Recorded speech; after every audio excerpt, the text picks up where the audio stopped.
gawa tayo ng parang putsi pa. Glutinous rice na pwede natin. Tapos, lagyan din natin siya ng cheese at sesame seed. Para talaga siyang putsi. Kaya, ayan. Haluin na natin ito. Kakamayin ko lang siya. Malinis naman yung kamay ko. Kaya, ayan lang.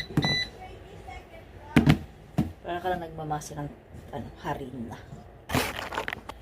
Dapat alalay sa tubig para hindi siya malapit. Ito yung aking sesame seeds. Nabuo ko na yung aking glutinous ball.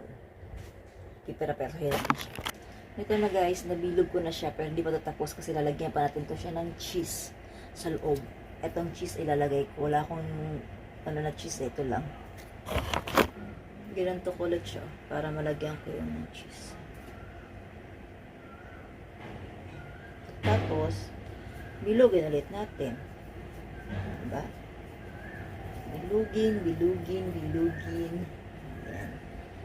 Dak natin maigi para lilabas yung cheese mamaya pag niluto natin kasi baka lumabas eh. Alam nyo naman guys, si Chef Palagpak is in the house again.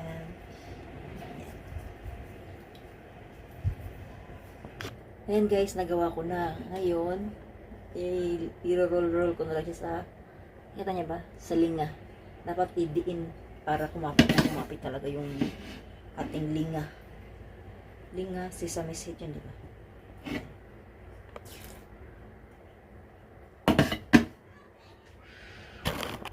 Pwede namang lagyan nyo ng ibang toppings o palaman. Kung mayroon kayong ube, o gusto nyo chocolate, sa akin lang. Ano bang tawag na to? Cheese lang.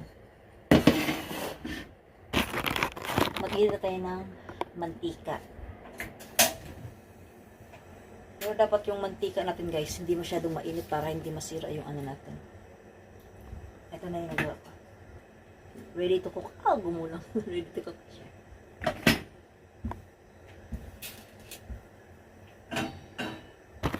Gawa natin, palamigin muna natin, tapos tikman na natin. Guys, tikman na natin.